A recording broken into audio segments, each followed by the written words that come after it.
Hi guys, welcome back. Today we are going to talk about the Smothered mate. Smothered mate is a checkmate pattern that is only possible if the enemy king is completely surrounded by his own pieces. It also includes the unique jumping ability of the knight. Your knowledge and understanding of the Smothered mate is useful to your tactical skills. Let's see this example here. Knight f7, checkmate. Note how the black king is completely smothered by his own pieces. That's the basic idea of a smothered mate. This is the actual game between James and the legendary Paul Murphy, played in 1849. Murphy had the black pieces here. Let's see, that's the classical smothered mate, because knight in here and the queen is in here. Queen protected the knight, and the knight, when the knight jumped, so there is a double check. Here knight h3, double check. The only way to escape from a double check is to move the king. This is true because it requires two pieces to create a double check, and you cannot block or capture both pieces with one move. So that's only move is king h1. Right now, let's see. There is a classical queen sacrifice here. The sacrifice forced white to surround their king with their own pieces, because king cannot take the queen, only the rook can. But right now, see, that's surrounded by his own pieces, and the knight come back to f2. But this time it is a checkmate, because the white king is smothered by his own army. Smothered mate often involves a beautiful queen sacrifice, and then checkmate with the knight. It is perhaps the most famous middle game plan in chess. Unfortunately, this may mean that many opponents will know and avoid it. Even so, this pattern will often affect a game. Let's take a look at this game and maybe take a few seconds to think about this. It looks like the black is in trouble. The knight is being pinned. See if you can find any better solution for black.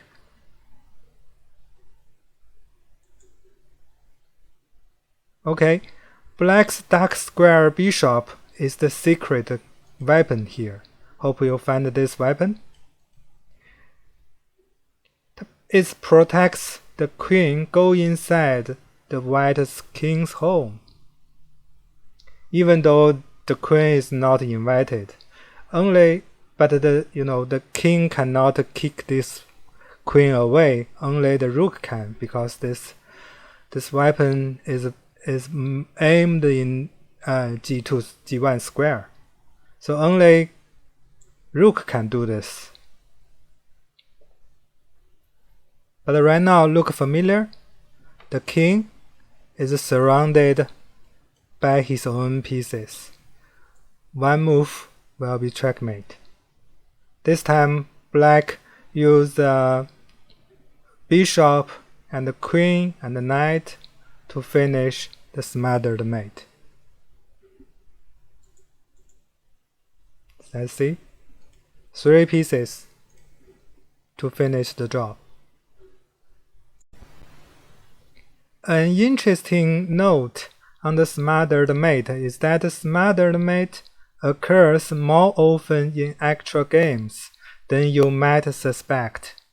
If you know the pattern well, and if you play chess quite often, there's a very real chance that you will use that pattern to checkmate your very surprised opponent.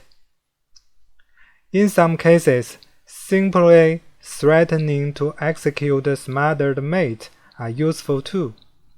Let's pause the video and think about this position if you can find anything for white.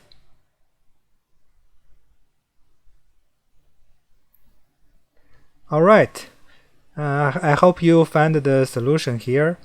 The main focus thing is if f7 were not guarded by the bishop on g6, it would have an immediate smothered mate on knight f7.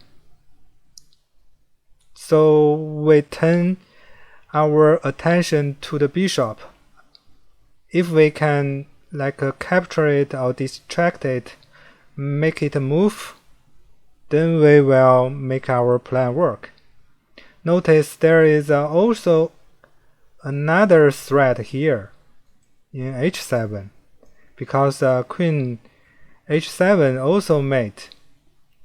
You see that g6 knight is overloaded. It has to protect f7, also h7. So that's the idea. Your mission is clear. Play one of the threat it guards against, then the other. So the good move is here. Queen h7 check. Push. That makes the bishop go away.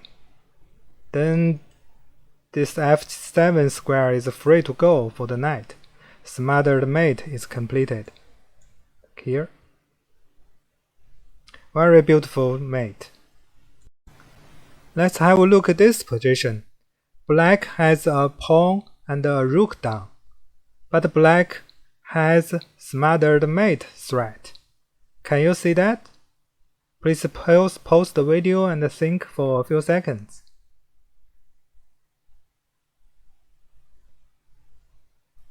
Okay, there is a natural move for the black is knight g4.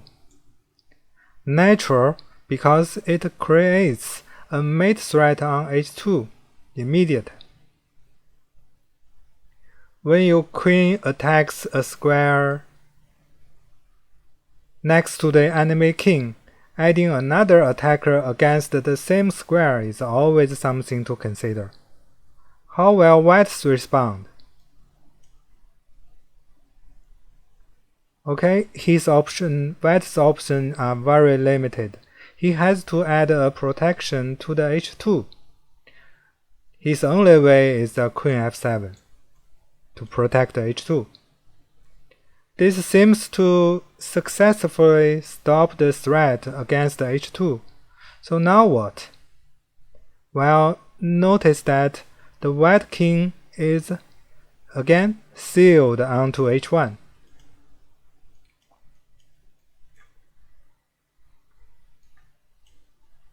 That makes us to think about the smothered mate.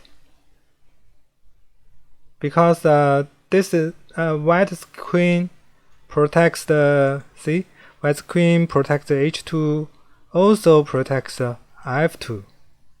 These two squares are both mating square. Again, the queen is overloaded.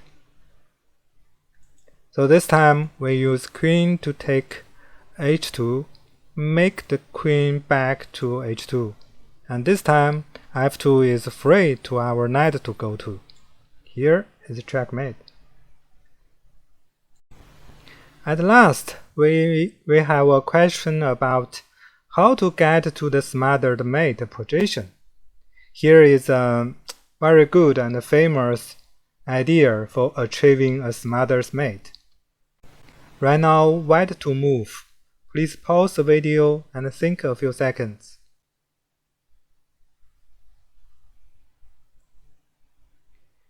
Okay, white begins with queen e6 check. That forced black king back to h8. Now white's knight does a little beautiful dance here. Can you see that? Yes. So knight f7 check. queen has to come back to g8. Then h6 check. You see that's double check come again. Queen h8 again. Then we use queen g8 check. This time also cannot use a king to take the queen. Only way is a rook. But this gives us the smothered mate. Notice there's two things worth mastering here. The sacrifice of the queen on g8 here, forcing black to capture there and trap his own king. And use the knight first to protect the pushing the king into the corner, and then give a cover to the queen on g8, which means preventing black's king from capture there itself, forcing surrounded by his own army. Then knight f7 checkmate. Okay, that's all about smothered mate we have. Hope you like it. See you next time. Bye.